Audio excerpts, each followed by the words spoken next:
When I'm riding through your hood, east side, be with me. So the pole at his chromosome, meet with me. I'm back. Any nigga got a problem with it? What's good, YouTube?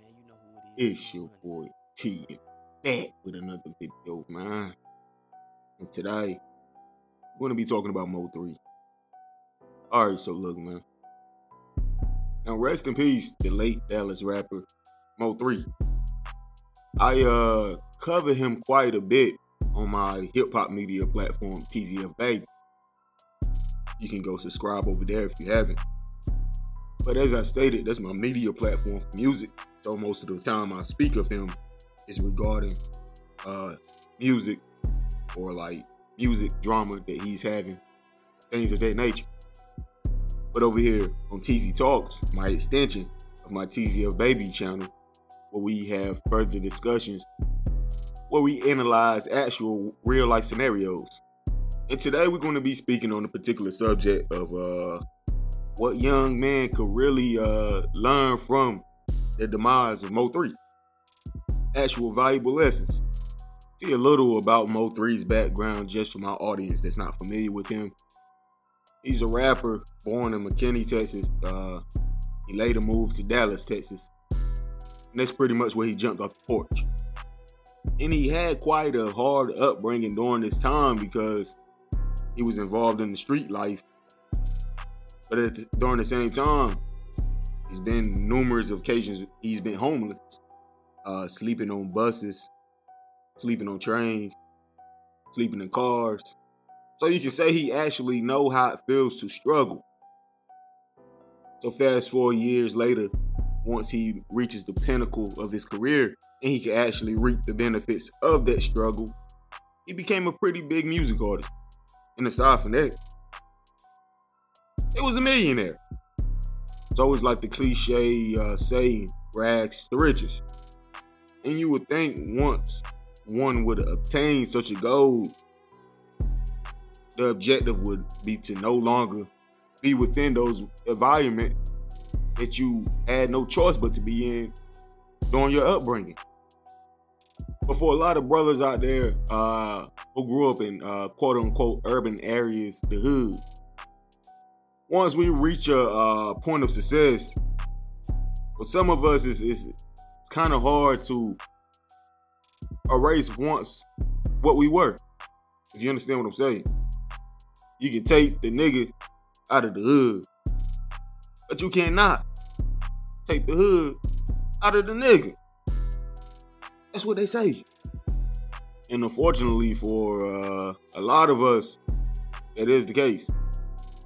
Once we are put in those predicaments, it's kind of hard to reprogram your psyche to think otherwise.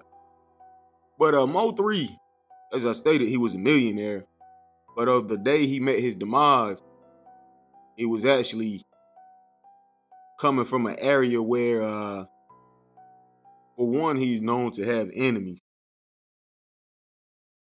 And usually, when you grow up in those type of environment, you know you shouldn't be in your enemy's territory, especially not prepared with your head on a swivel, let alone security if you are a millionaire like MO3 was.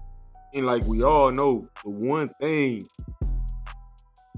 that will make a lot of niggas say fuck everything and risk everything is some pussy. It is some pussy. A big ass butt will make a nigga forget everything. And unfortunately, the night before MO3 met his demise, he was leaving one of his female friends' apartment. And of course, we all know he was there for one reason: to beat the cheese. Now, I don't know if this young woman gave the drop on MO3 or what, but what's for certain, whoever murdered him got his location because he was at that girl house that night, somewhere that he know he should have never been, especially alone. And I want a lot of my young niggas out there, my young brothers on the come up, to understand this. You work hard to make it out. That's what you do it for. You don't work hard to make a lot of money and become rich just to keep doing the same things you were doing when you were broke. You obtain all of this wealth to change your life. No disrespect to Shorty, but obviously she was beneath MO3 level of what he should have been dealing with. You are a millionaire, and you gotta know your worth. And you cannot be risking your life in the area where you know you got enemies at for some pussy. I wouldn't recommend it at all, but even if you are gonna do it, at least make sure you are well protected. I mean, I know I'm not alone. Look, man, we have all been there. It's been plenty of times in my life. I get the call to go get some cheeks. I'm going. I don't care where she lives. I don't care who's in the house. I don't care if she lives alone. I don't care what area she lives in. My nigga, I'm about to go crazy. Ballistic. Insane. But when you look back at those situations and you really start to analyze it, you really start to think about how much you really just risk your life for some cheeks. You don't know this area. You don't know this girl family.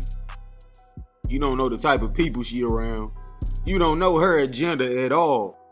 All you know is she throwing you the cheeks, so you about to go catch her.